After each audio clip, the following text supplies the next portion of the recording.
जी sir, आज के कार्यक्रम को लेकर क्या कहना चाहेंगे? किस तरीके का कार्यक्रम रहा है? क्या शिक्षा दी गई है इसमें? आज की ये कार्यशाला अभियोजन निदेशालय उत्तर प्रदेश के निर्देश पर आयोजित है। एसएसपी सर के सहयोग से आज हमने जनपद के सभी थानों के विवेचकों को माननीय उच्च न्यायालय में जमानत प्रार्थना पत्र के संबंध में जो प्रस्तरवार आख्याएँ प्रेषित की जाती हैं उनके संबंध में 19 बिंदुओं पर एक विशेष चर्चा करते हुए एक कार्यशाला आयोजित की गई है।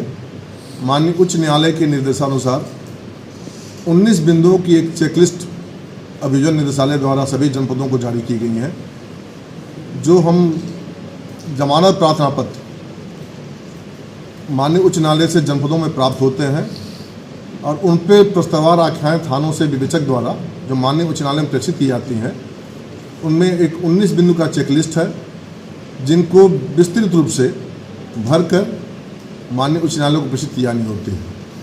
इस कार्यशाला में उन्हें बताया गया है कि 19 बिंदु में प्रत्येक बिंदु को सुस्पष्ट, तथ्यपरक एवं विस्तृत रूप से सभी संपूर्ण सही साक्ष्य, सभी तथ्यों की जानकारी सम्यक रूप से सही रूप से भरते हुए माननीय उच्च न्यायालय को प्रेषित की जाए।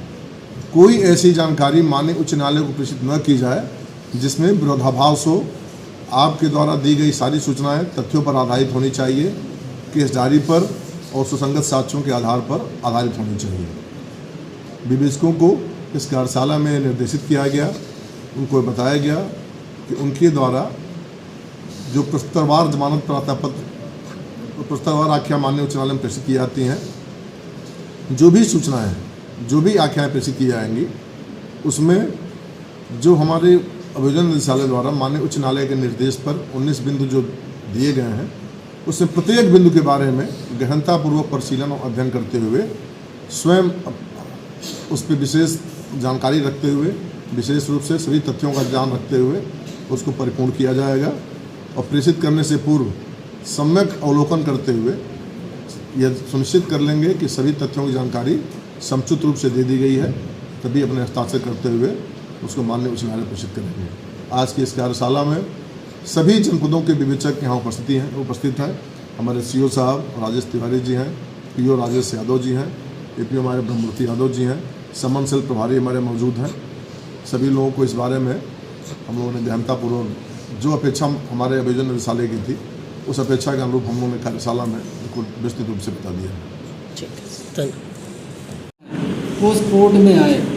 अभी देखिए हाई कोर्ट डायरेक्शन की एक फाइल थी ठाकुर द्वारा में, उसमें कप्तान साहब का एफिडेविट लगना था। उस समय से गवाह आने थे वहाँ पे, लेकिन जिनको तामिला के लिए दिया गया दीवान जी ये कह के कि साहब जो है वादी उससे संपर्क किया गया, उसका मोबाइल नंबर बंद था और समय अभाव के कारण मैं जा नहीं सका, जाना था हल्द्वानी।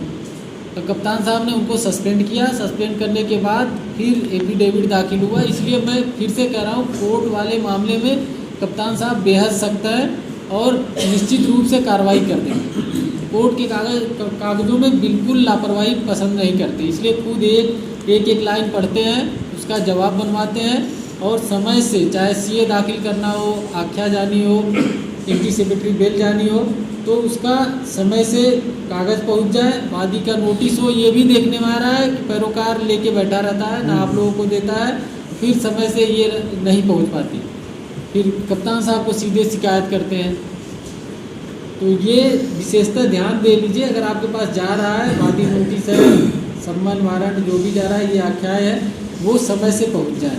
और जो आज ये बताया गया है इसको भी ध्यान रखिए, सब लोग प्रैक्टिस में लाइए। मैंने ग्रुप में डाल दिया है, आप अपने थाने से जो भी है इंस्पेक्टर साहब उसको प्रिंट करा करके सब लोग अपने पास रख लीजिए इसको, ठीक है। धन्यवाद।